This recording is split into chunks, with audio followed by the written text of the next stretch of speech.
They say love can make people blind, but no one expected it to make people lose millions. Today's story begins with a woman standing in a federal courtroom in New York, her hands trembling, her eyes fixed on the floor, while prosecutors read out how she laundered over $2 million for a romance fraud empire stretching across Nigeria and South Africa. But what shocked the nation wasn't just the money. It was the victims, mostly elderly, lonely, hopeful, whose hearts were shattered, whose savings evaporated, and whose lives were changed forever. And the woman at the center of it all? She claimed she was just helping a friend. But investigators say she was the financial engine powering a global love scam machine. And the question everyone keeps asking is, how did it all begin? And how did it finally come crashing down? Before we dive in fully, tell us in the comments where you're watching from. And don't forget to subscribe to the channel. Your support helps us keep bringing you chilling, educational true crime stories like this one. Now, sit back, take a deep breath. Let's begin the story in full. Our story begins not in a courtroom, but in the quiet suburbs of the American Midwest, where a woman named Joy Birch sat alone in her living room, staring at the soft glow of her laptop screen. Joy was in her late 60s, a retired school teacher, a widow, someone who still believed that despite all the chaos in the world, good people existed and love was possible at any age. She wasn't looking for trouble, she was looking for companionship, and then she met him. His dating profile said his name was Diego Francisco, a rugged, handsome engineer, supposedly working on an oil project in Louisiana. His messages were sweet, thoughtful, sometimes poetic. He told Joy she was beautiful, intelligent, and the kind of woman worth building a future with. It had been years since anyone spoke to her like that. Within weeks, Diego was calling her my queen, my sweetie, and the woman who healed my heart. Joy was smiling more, sleeping better, feeling alive again. She had no idea that the man sending her these words didn't exist. She had no idea that behind that profile picture, stolen from a male model across the world, was a team of scammers operating out of West Africa. And she had no idea that every message she received was carefully designed to break through her loneliness and pull her deeper into a trap. But the trap was already closing. About a month into their conversation, Diego told Joy that disaster had struck. He claimed the oil well he was working on had suffered a critical mechanical failure. He needed money, fast, to repair equipment, pay off penalties, and keep the project running. He sounded panicked. He begged her. He said he would pay her back the moment he flew out to meet her. Joy hesitated. This wasn't the kind of money someone casually pulls out of their wallet. But Diego insisted this was a temporary business emergency. He told her, "If you truly believe in us, please help me. I have nowhere else to turn." And that was the moment Joy made the decision that would alter the course of her life. She wired him $40,000, then another $60,000, and then more. Within 1 month, Joy sent him about $160,000, her retirement savings, emergency funds, and even part of her late husband's pension. But she wasn't sending the money to Diego. She was sending it to a woman she had never met, Nadine Jazimna Wade. At that time, Nadine Wade appeared on the surface to be a regular woman living in the Bronx. But beneath the surface, her bank accounts were overflowing with transfers arriving from people like Joy, people she would never speak to, but whose heartbreak would enrich her lifestyle. Court documents later revealed that Nadine controlled 18 different bank accounts. She had a company called Royal Treasure Chest LLC, which she claimed sold women's clothing and accessories. But prosecutors say it was nothing more than a shell company, a fake storefront used to disguise dirty money. Victims were directed to send wires to her business account, mail checks to her home, or deposit money into her network of personal and corporate accounts. And every time money landed, Nadine moved quickly. Cash withdrawals, cashier's checks, car purchases, transfers to other members of the operation. She kept her cut and shipped the rest overseas. Nadine wasn't the brains behind the scam, but she was the banker, the engine. Without her, the romance fraud ring wouldn't have been able to move millions. And the ring trusted her, because she wasn't just laundering money, she was covering their tracks. By late 2019, Nadine's accounts were pulsing with suspicious activity, large deposits from strangers, frequent withdrawals, inconsistent business descriptions, and transactions that made no sense for a small boutique clothing business. Banks began to notice. At Citibank, internal alarms went off. A bank investigator reviewed her account and found patterns commonly associated with international fraud and laundering pipelines. Citibank quietly flagged the account. Then I closed it. Only months later did they notify her by letter. But Nadine wasn't going to let that stop her. She called the bank, angry, emotional, insisting she was just running a business. Jurors later heard that call. They heard the desperation in her voice, the frustration, the excuses. She was trying to hold the door closed on a system already uncovering her secrets. But what Nadine didn't know was that investigators were already building a case against her, a case involving multiple victims, multiple bank accounts, multiple countries, and a trail of money that pointed straight to her.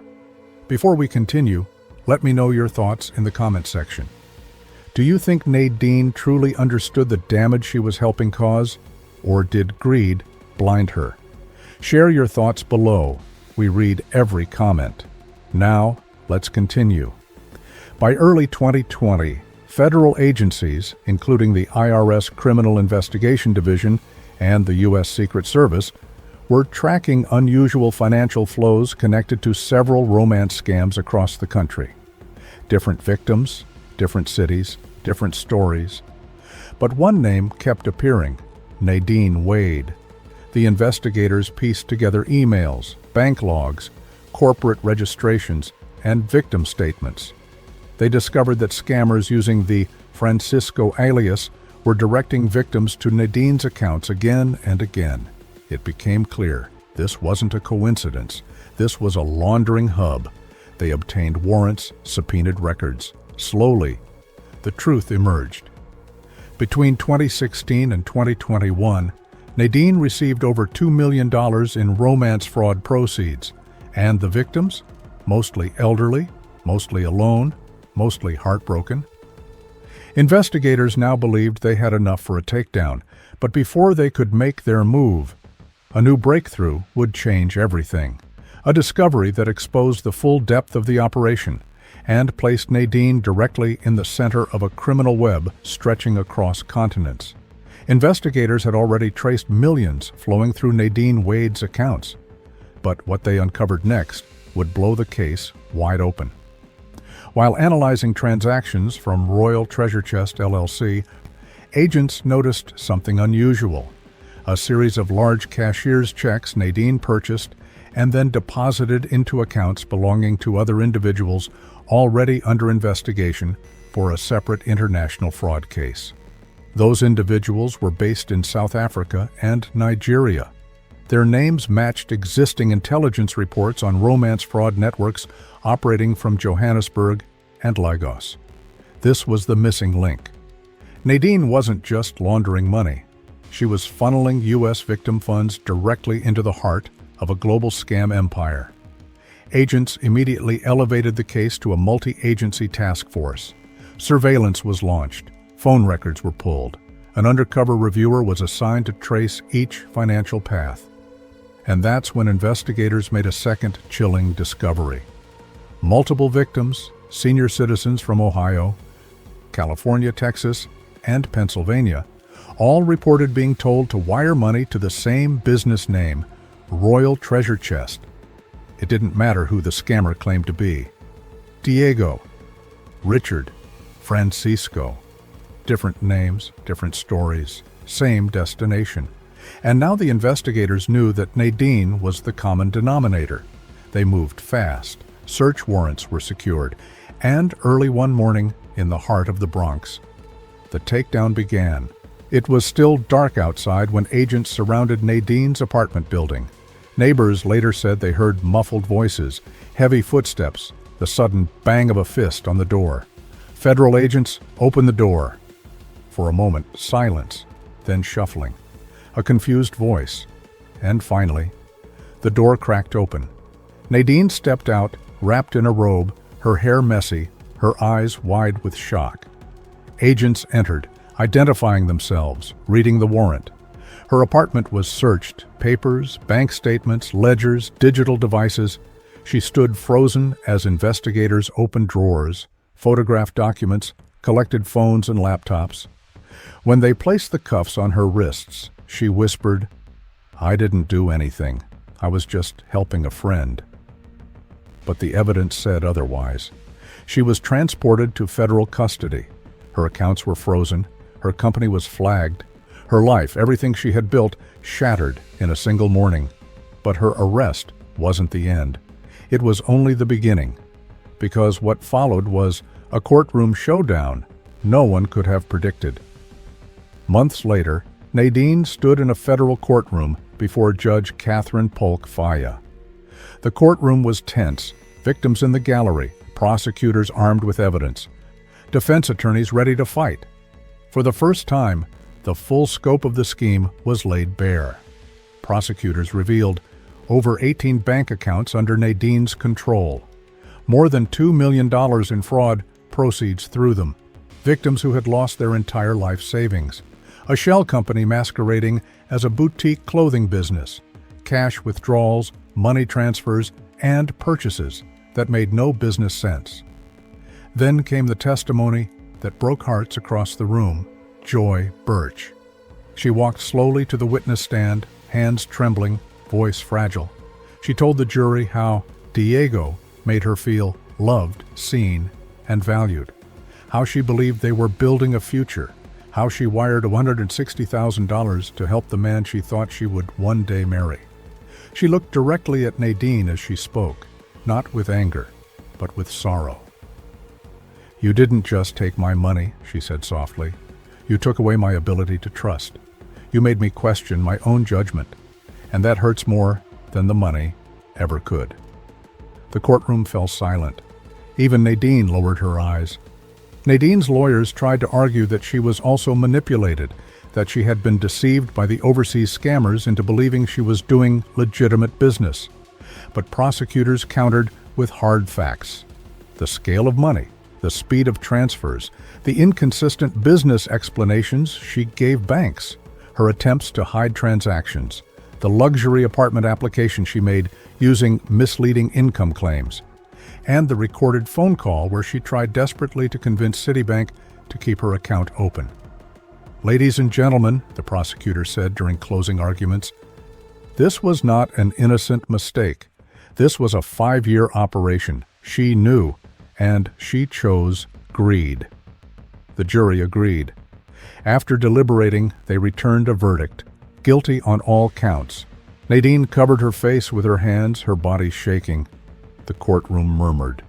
Victims held each other. The case that had begun online, with lonely hearts and stolen photos, had now reached its legal conclusion.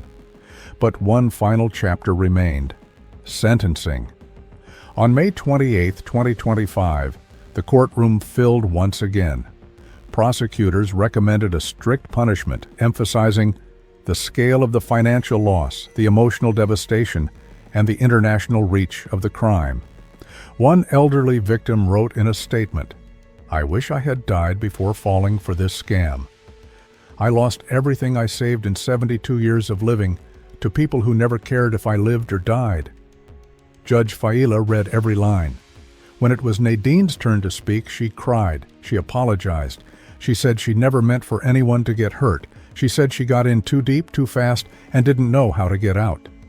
But the judge was unshaken. She ruled 63 months in federal prison, 3 years of supervised release, $1,172,618 in restitution, $2,161,791 or forfeited.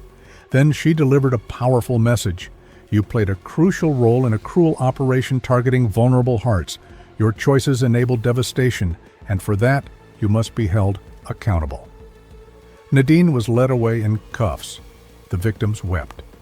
And the story of Royal Treasure Chest LLC, its lies, its money, its heartbreak, finally came to an end. In the months after the sentencing, investigators continued working to track the overseas masterminds, but the damage had already been done. Victims began rebuilding their lives, slowly, painfully, but with renewed awareness. Community organizations launched more education campaigns about online romance scams, and Nadine Wade became a national cautionary tale. A reminder that scammers aren't always the ones sending the messages. Sometimes, they are the ones moving the money, the ones who make the fraud possible, the ones in your own city, your own country, the ones who look ordinary but enable extraordinary harm.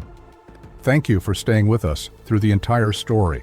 If this episode moved you or opened your eyes to something new, please like this video, drop a comment, and subscribe to BT Crimes. Your engagement helps us continue exposing these scams, educating the public, and protecting vulnerable people across the world. Stay safe, stay informed, and never forget, sometimes the sweetest messages come from the darkest intentions.